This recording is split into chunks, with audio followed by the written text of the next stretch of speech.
안녕하세요. 호텔월드 김은식 기자입니다. 네, 중국 브랜드죠. BYD에서 한국형 1톤 전기 화물 트럭을 오늘 공개를 했습니다. 의외로 상품성이 꽤 좋습니다.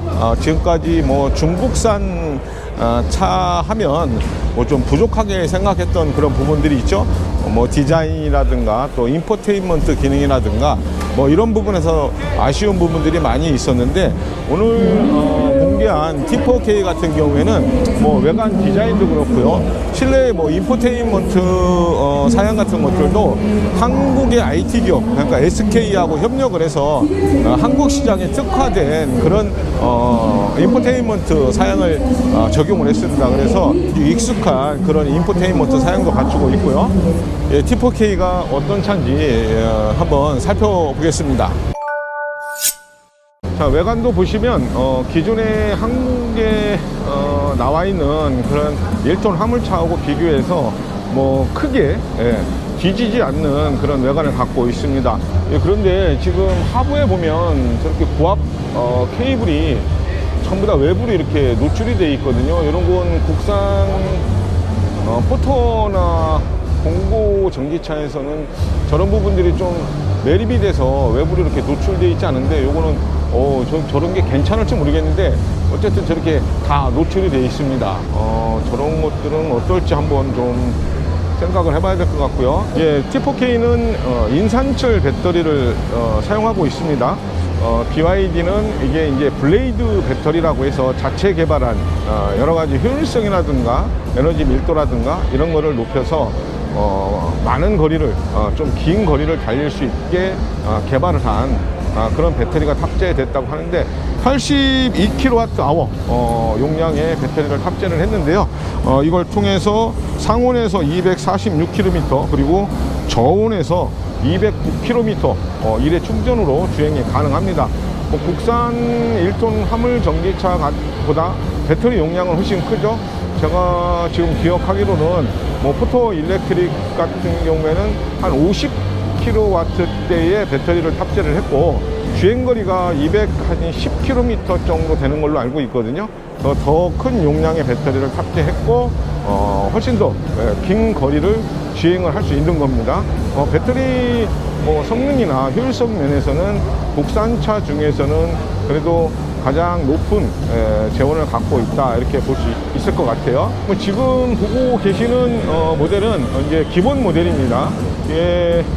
4천만 원대에 출시가 됐는데, 뭐 정보 보조금이라든가 지자체 보조금, 또 이제 뭐 상공인 개인 사업자나 이런 부분에서 조금 더 보조금을 받으면 1,900만 원대 구매도 가능하다고 하는데요. 뭐 테크나 이런 부분은 어차피 다 일단 신차 출고를 하면 대부분 뭐 튜닝을 통해서 보강을 하기는 하는데, 예, 일단 차체 하부의 어떤 그 완성도 같은 것들, 마감이나 이런 부분들은 살짝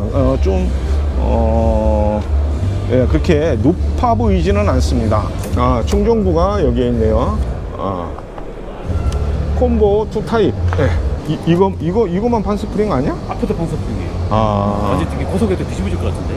전후 전부 다 판스프링이 들어가 있습니다. 그래서 이런 구조가 이게 실제 고속 주행이라든가 조금 험로 주행을 할 때 어떻게 승차감에 영향을 줄지도 한번 봐야 될 것 같아요. 이런 기본 모델 말고도 지금 저 뒤에 보시면 여러 가지 특장차도 나와 있거든요. 자, 이렇게 탑차도 있고요. 아까 충전 시간에 대한 설명이 좀 없었는데, 지금 53분이면 0에서 80% 급속 충전 기준으로 해서 53분이 걸립니다. 그리고 이쪽에는 또 냉동 탑차도 전시가 되어 있습니다. 자, T4K의 가장 큰 특징이 실내의 인테리어 그리고 인포테인먼트 사양들이 꽤 좋은 기능들을 담고 있다는 겁니다. SK하고 협업을, 이게 SK T맵하고 협업을 해서 개발한 한국형 T맵 오토가 탑재가 됐는데요. 뭐 내비게이션이라든가 여러 가지 기능 면에서 주요 뭐 이게 전기차니까 아무래도 충전소 정보라든가 주행 가능 거리라든가 뭐 또 충전기 사용 현황이라든가 그러니까 EV에 특화된 그런 인포테인먼트 사양을 갖추고 있습니다. 내비게이션을 통해서 전기차를 조금 더 불안하지 않게 사용할 수 있게 했고요. 그리고 또 이제 누구 오토도 탑재가 됐습니다. 그러니까 음성으로 대부분의 어떤 편의 사양 같은 것들을 조작할 수 있게끔 그런 것도 있고요. 지금 보시면은 클러스터도 디지털 클러스터가 이렇게 딱 적용이 되어 있습니다. 굉장히 큰 태블릿 PC 타입의 내비게이션 화면이 적용이 되어 있고요.